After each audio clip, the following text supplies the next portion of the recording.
बांग्लादेश में अपने करतूतों के चलते चौतरफा घिर रहे मोहम्मद यूनुस ने अब खुद को बचाने के लिए भारत के खिलाफ दोबारा जहर उगलना शुरू कर दिया है। मोहम्मद यूनुस ने बांग्लादेश के मौजूदा संकट के लिए भारत को जिम्मेदार ठहराया है। मोहम्मद यूनुस ने कहा है कि बांग्लादेश में मौजूदा संकट उनके देश में भारतीय आधिपत्य को फिर से स्थापित करने की साजिश का परिणाम है। यूनुस ने यह भी कहा कि इसके लिए पूरे देश को एकजुट होना पड़ेगा। बता दें कि बांग्लादेश में पिछले कुछ दिनों से यूनुस के खिलाफ विरोध बढ़ता जा रहा है। बांग्लादेश की प्रमुख राजनीतिक पार्टी बीएनपी ने चुनाव को लेकर मांग तेज कर दी है। इससे पहले पिछले सप्ताह बांग्लादेश आर्मी के चीफ ने दिसंबर तक चुनाव कराने और चुनी हुई सरकार को सत्ता सौंपने की बात कही थी, जिसके बाद मोहम्मद यूनुस ने इस्तीफे की पेशकश करने का नाटक किया, जिसे दबाव को हटाने की कोशिश के तौर पर देखा गया। वहीं अब यूनुस अपने खिलाफ देश में बढ़ रहे गुस्से को भारत के खिलाफ मोड़ने की कोशिश कर रहे हैं। बता दें कि बांग्लादेश के आर्मी चीफ जनरल वकार और मोहम्मद यूनुस के बीच लंबे समय से टकराव चल रहा है। आर्मी चीफ के दबाव के बाद यूनुस के इस्तीफे की अटकलें लग रही थी। बांग्लादेश में मची उथल पुथल और मौजूदा हालात को लेकर पूर्व राजनयिक वीना सीकरी ने काफी विस्तार से बताया। देखिए, ये सब जो रेजिग्नेशन का ड्रामा था कि मोहम्मद यूनुस रिजाइन करने वाले हैं, जा रहे हैं, ये सब ड्रामा ही था, बिल्कुल ड्रामा था। और ये इसलिए ड्रामा शुरू किया था क्योंकि बिल्कुल कोई स्पीशियस तौर पे शुरू किया था कि शायद उनके कोई नाहिद इस्लाम एडवाइजर हैं, वो जाके उनको मिले और मीटिंग से बाहर आने के बाद इन्होंने कहा, एडवाइजर ने कहा, मोहम्मद यूनुस ने कभी कुछ कहा नहीं है रेजिग्नेशन के बारे में, क्योंकि वो डरते हैं कि वो रेजिग्नेशन की बात कहें तो लोग उनको हटा देंगे पद से। तो उन्होंने कहा कि वो रेजिग्नेशन करना चाहते हैं।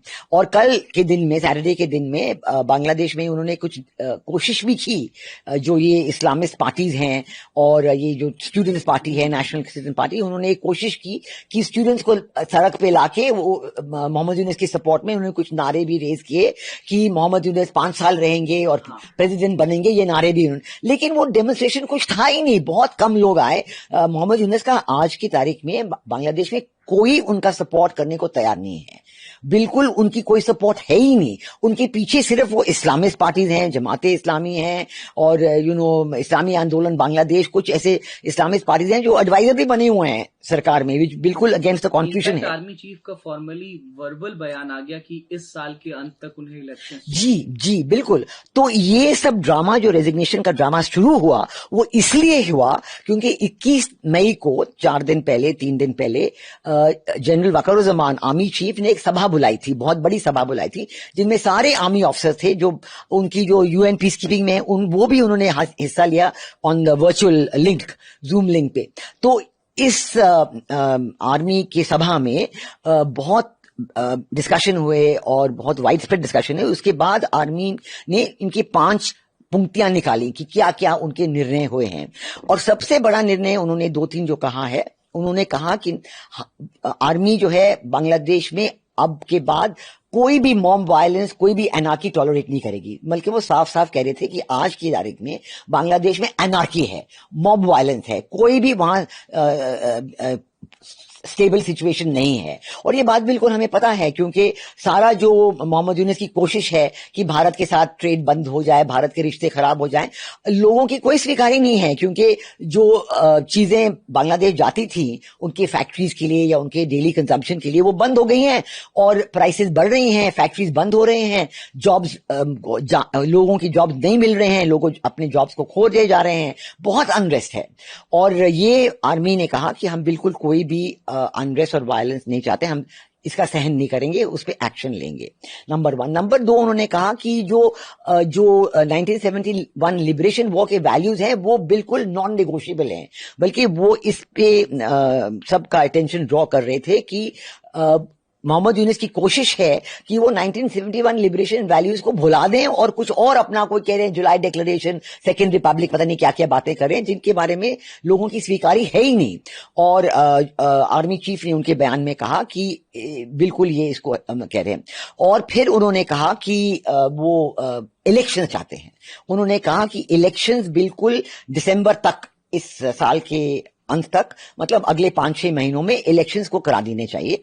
और इन इलेक्शंस के लिए ये जो सरकार है ये बिल्कुल रह ही नहीं सकती है। मोहम्मद यूनुस बिल्कुल सरकार में वो चला ही नहीं सकते हैं, क्योंकि ये केयरटेकर गवर्नमेंट बन ही नहीं सकते हैं। इन्होंने सारे जो केयरटेकर गवर्नमेंट की जो शर्तें थी उन्होंने बिल्कुल उनको पूरी नहीं की हैं और वो बिल्कुल रह ही नहीं सकते केयरटेकर गवर्नमेंट। तो एक नए केयरटेकर गवर्नमेंट को अपॉइंट करने के बाद इलेक्शंस होने चाहिए दिसंबर से पहले। तो इसके लिए तो बहुत कम वक्त रह गया और वे बिल्कुल आर्मी की कोशिश यही होगी कि केयरटेकर गवर्नमेंट बने और इलेक्शंस हो। चौथी बात जो उन्होंने कही थी, पांचवी बात जो उन्होंने कही थी, वो ये कि ये जो कॉरिडोर की बात चल रही है, ये जो ह्यूमैनिटेरियन कॉरिडोर की बात चल रही है, वो चाहते हैं, वो बिल्कुल आर्मी के लिए एक्सेप्टेबल नहीं है।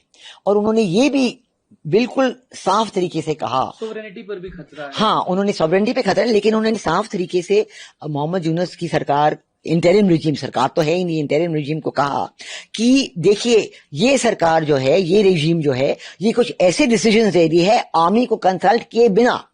और वो ऐसे रिजीम जो हैं, और एक मिसाल उन्होंने दिया कि ह्यूमैनिटेरियन कॉरिडोर की बात जो है वो सॉवरेनिटी को अफेक्ट कर सकती है, और ऐसे निर्णय बिल्कुल नहीं लेने चाहिए जिन निर्णयों की वजह से बांग्लादेश की सॉवरेनिटी और सिक्योरिटी पे आंच आए, और ये निर्णय आर्मी को कंसल्ट किए बिना लिए जा रहे हैं। ये निर्णय लेने का अधिकार भी नहीं है। उन्होंने कहा ऐसे निर्णय कैसे हो सकते हैं जो आर्मी के कंसल्ट किए के बिना हो, और इलेक्शंस होने चाहिए। ये बिल्कुल उन्होंने साफ कहा कि इलेक्शंस के सिवाय बांग्लादेश में कुछ और नहीं हो सकता है, और सारे निर्णय जो हैं इलेक्टेड गवर्नमेंट लेगी। इस बीच शेख हसीना ने भी मोहम्मद यूनुस के नेतृत्व वाली अंतरिम सरकार पर करारा हमला बोला है। शेख हसीना ने इसके साथ ही वतन वापसी के संकल्प को भी दोहराया है। पूर्व राजनयिक वीना सीकरी ने शेख हसीना के बयान पर क्या कहा, सुनिए। अब मैं ये कह सकती हूँ कि लगता है कि former prime minister Sheikh Hasina वो आर्मी के सपोर्ट में आ गई हैं, क्योंकि वो साफ कह रही हैं कि बिल्कुल उन्होंने भी ये रेज किया था। उनकी जब वो थे, उन्होंने साफ कहा था कि कोई ऐसा एक देश है जो चाह रहे हैं कि सेंट मार्टिन का द्वीप जो है और अलग चीजें जो हैं उनके बारे में मुझसे मैंने बिल्कुल इनकार, उन्होंने कहा था शेख हसीना ने कि मैंने इनकार कर दिया है।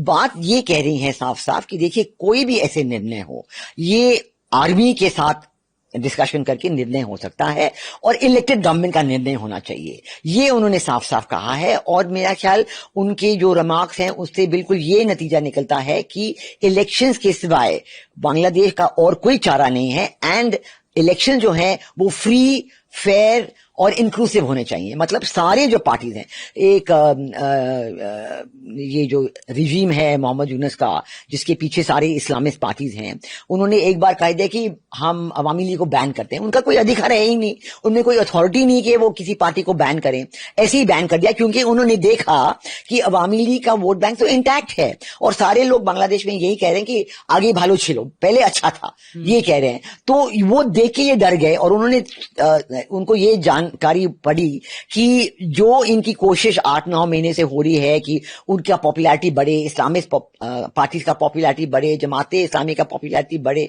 ये कोई हो ही नहीं रहा है। हाँ, वो ये भी सोच रहे हैं। हाँ, बिल्कुल उनकी पार्टी कोई बढ़ रही नहीं। ये जो नई पार्टी बनी है नेशनल सिटीजन्स पार्टी, जो सो कॉल्ड स्टूडेंट्स की पार्टी है, स्टूडेंट्स तो वो है नहीं और कह रहे हैं स्टूडेंट्स की पार्टी है। और जो कह रहे हैं कि पिछले साल जो हुआ, जो जिसपे डेमोन्स्ट्रेशन हुई थी और शेख हसीना चली गई, वो स्टूडेंट्स ने किया, वो स्टूडेंट्स तो थे ही नहीं। ये जिन्होंने इस्लाम में ये नेशनल सिटीजन पार्टी बनी, वो पार्टी ने भी देखा है कि उनकी कोई सपोर्ट है ही नहीं। वो कोशिश कर रहे हैं कि हमारे पास सपोर्ट आए, कोई सपोर्ट आ ही नहीं रही है, तो इसलिए उन्होंने अवामी लीग को बैन कर दिया। ये तो बिल्कुल ये ऐसे कोई निर्णय है जो कभी रहेगा ही नहीं, क्योंकि ये उनका बिल्कुल कोई अधिकार नहीं है। तो साफ साफ ये लगता है कि बांग्लादेश में फ्री, फेयर और इंक्लूसिव इलेक्शंस होनी चाहिए, जिनमें सारी पार्टीज की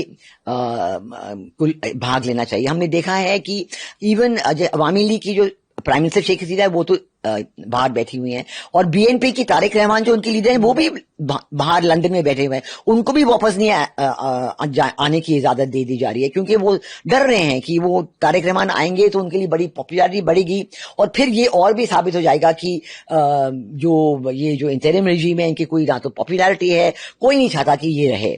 तो ये बिल्कुल साफ हो रहा है, दिन ब दिन ये साफ हो रहा है। जो आर्मी चीफ ने अपनी सभा बुलाई है उससे ये बिल्कुल जाहिर है कि आर्मी बिल्कुल सपोर्ट में नहीं है इस मोहम्मद यूनुस की सरकार में। उन्होंने उनको बता दिया है, कुछ 4-5 उनके निर्णय हैं, उन्होंने बता दिया है। और इसके बाद ये रेजिग्नेशन का ड्रामा इन्होंने किया। अब वो कह रहे हैं कि हम रहेंगे। वो किस बात पे रहेंगे? उनका कोई रहने का अथॉरिटी तो है ही नहीं, ना तो लॉन्ग टर्म ना शॉर्ट टर्म। इनको सिर्फ आर्मी एक केयरटेकर गवर्नमेंट बनाएगी और फिर इलेक्शंस कराएंगे। यही बांग्लादेश में हो सकता है। बांग्लादेश के मौजूदा हालात पर भारत के साथ साथ अमेरिका, चीन और आतंकियों के आका पाकिस्तान की भी निगाहें जमी हुई, लेकिन भारत विरोधी मोहम्मद यूनुस की विदाई तय दिख रही है।